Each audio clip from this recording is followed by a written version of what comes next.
begun to expand into northeastern India, into the region known as the Gangetic Plain, the area surrounding the Ganges River and its tributaries. This was the area in which Gautama was born and spent his entire life. As they expanded eastward, the Aryans became more sedentary, establishing villages and towns and taking up farming and trade in addition to their traditional pursuits as pastoralists. With urbanization and a new economy, the Aryans began to enjoy material wealth as never before. At least a dozen small states governed by the warrior caste began to arise throughout the region. As Aryan society evolved, traditional religious practices and beliefs, especially the rituals that had been the exclusive domain of the Brahmins, came under question. Accordingly, the power and prestige of the priests diminished somewhat, abetted by the rise of the middle varnas, particularly the warriors and merchants. This growing dissatisfaction with traditional religion, as well as an increasing restlessness among those with a philosophical bent of mind, was driven by several new ideas that were gaining acceptance throughout the Gangetic Plain. The new thoughts that disrupted Indian religion began to surface around 800 BCE, some 300 years before the birth of Siddhartha Gautama. Near this time, small coteries of intellectuals in northeastern India began to think seriously about death and its aftermath in response to increasing anxiety about the ultimate human destiny. To appreciate the importance of this emerging concern, we have to recognize that the Aryans and their Indus Valley predecessors were not especially troubled by death. To these more ancient inhabitants of India, death was more or less accepted as a fact of life. A sad event, to be sure, but nothing warranting great fear or terror. Religious practices were intended to help secure the goods of the world that could make life here and now more comfortable and more pleasurable. Not a whole lot of attention was given to what might lie beyond the cremation pyre. But that attitude began to change in the centuries just before the Buddha. Death was now a subject exercising some of the brightest minds of the age. The anxiety about death was prompted by the emerging sense of the self as an individual. In a fascinating tale from the Upanishads, the great collection of philosophical reflection from this era, a young Brahmin finds himself sent to the underworld, where he confronts Yama, the god of death. And there, in death's own home, the young priest, whose name was Nachiketas, boldly presses Yama to divulge the secrets of life after death. When Yama offered him a long life with many descendants and great wealth instead, Nachiketas refused, declaring that with death looming over existence, the pleasures of the world were ultimately meaningless. What the story revealed was the new intensity with which questions about death were being discussed among thoughtful Aryans. And along with the questions, there was, of course, no shortage of answers. Gradually, one view began to dominate all others, and over several centuries, gained wide acceptance among the Indian populace. The consensus view was that the individual's death would be followed by another birth, and then another life and death, and another birth, and so on. In what came to be called Hinduism, this process was called transmigration of the soul, because it was conceptualized as a spiritual entity traveling from one body to another. This was a novel idea. The ancient Vedas of the Aryans had suggested nothing like this. Conjectures about how and why this series of deaths and births occurred varied widely. But over time, virtually everyone accepted that it did occur and that it was a highly undesirable situation. This apparently vicious cycle was called samsara, a word that meant meandering, suggesting that the whole process was aimless and without meaning. The idea of rebirth was yoked with another conception that made samsara a unique idea in the history of world religions, the concept of karma. The doctrine of karma ethicized the Indian view of rebirth. In our discussion of Confucius, we observed that he ethicized the ancient practice of ritual by imbuing it with a moral significance. In a similar way, the idea of karma added a moral dimension to the process of rebirth. Karma was an ancient Aryan term that originally referred to the mechanism by which rituals were understood to operate. It later came to mean action in a more generic sense. In its fundamental meaning, karma was an act, and that included any thought or word as well as a deed. But even more, karma referred to the consequences of the act. Hence, one might have said that a particular action generated or produced karma. Karmic acts, furthermore, could be either good or bad. In classical Hinduism, the quality of any karmic act was determined by whether or not it conformed to dharma, the duties incumbent on persons according to their caste and gender. Like karma, dharma is probably a term many of you are familiar with already. As we proceed with these lectures, you will hear slight variations in the way I pronounce these and other words. For example, you may hear me say dharma, and then in another context I will say dhamma. That difference is deliberate. Dharma is a Sanskrit term. Dhamma is a word from Pali, a language closely related to Sanskrit. I will use Sanskrit terms when I'm discussing a Hindu concept, because Sanskrit is the classical language of Hinduism. I will use Pali for Buddhist terms, because Pali is the language of the earliest Buddhist writings. It is helpful to use these different languages because the words have different meanings in their respective contexts. Dharma and Dhamma mean truth in both Hinduism and Buddhism, but they carry significantly different senses of what constitutes truth. You'll hear slight differences in other words, such as Siddhartha, rather than the better-known Sanskrit name Siddhartha, or Sutta rather than Sutra, Bodhisattva rather than Bodhisattva. Now, let's return to our analysis of Dharma. As I was saying, Dharma means truth in Hinduism, but also one's duty according to caste and gender.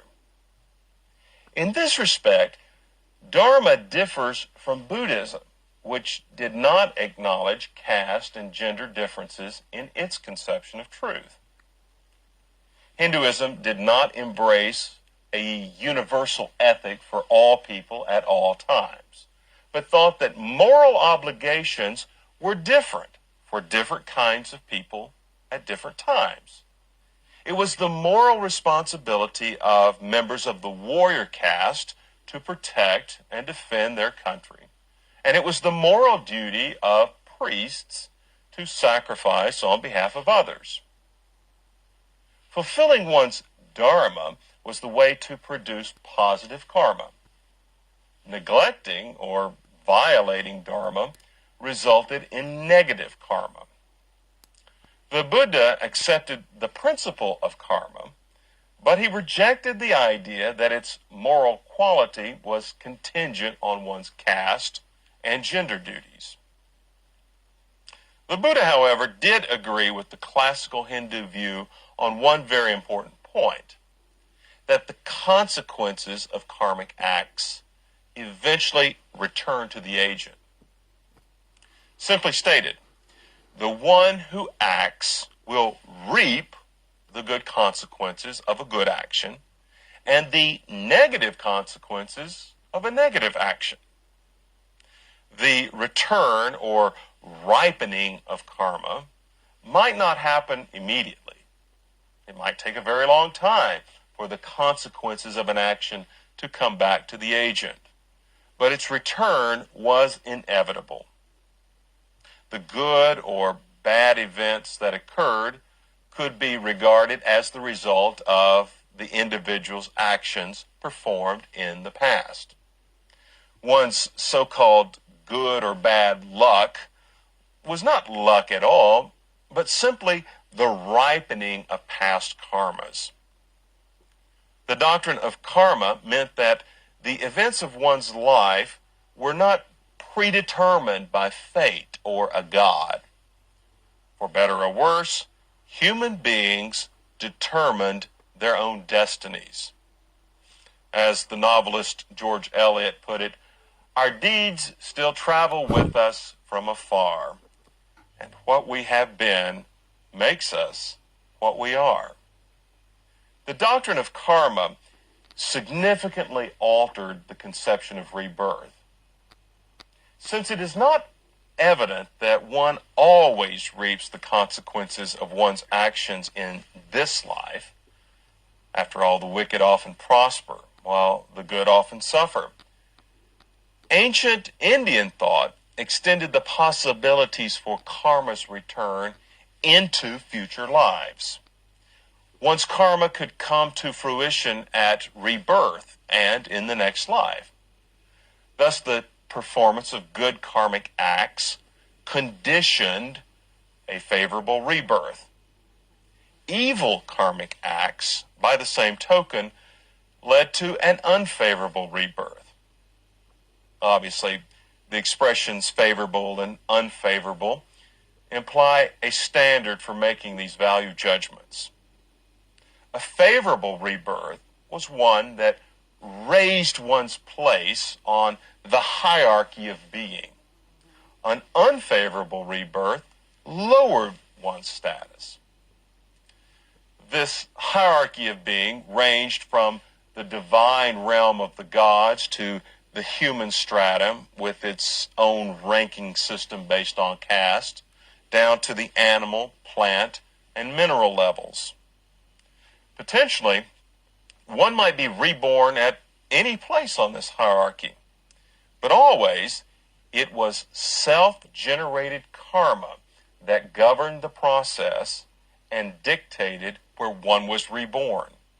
When the idea of rebirth acquired its ethical dimension, a new outlook on life began to color the Indians' view of the world. From the samsaric perspective, existence now had but one valid objective: to achieve freedom from the endless cycle of death and rebirth. The world of samsara and its pleasures and satisfactions, to be sure, were valuable. But in the long run, from the perspective of an eternal parade of lives and deaths, the world was a wearisome place, laden with pain and grief. Even the best sort of life was permeated with anxiety and suffering, and would ultimately end at the charnel ground. Sooner or later, one would realize that complete freedom from samsara was really the only thing worth seeking. The Hindus call this moksha, absolute and unconditional liberation. The Buddha called it nibbana, or nirvana, the Sanskrit term more familiar to Westerners. Attaining release from samsara could not be accomplished merely by generating good karma. Even if one were the finest person possible, performing only good deeds, it would not be sufficient to break free from samsara's everlasting grind. Positive karmic acts might temporarily take one to the apex of the chain of being, but eventually one's store of good karma would be depleted, and one would at last face another death and rebirth. As long as one produced karma of any kind, good or bad, one was bound to the wheel of samsara. Seeking a favorable rebirth could thus only be a short-term goal. In the long run, rebirth itself would have to be brought to an end. As this new understanding of human nature and destiny gained wide acceptance throughout northern India, it provoked a vast movement of individuals who decided to forsake their connections with the world to seek final liberation from samsara. They gave up their homes and possessions, their families and jobs, because they considered nothing as important as moksha. Men and many women of all ages and castes joined this movement, but persons from the middle castes were especially drawn to it.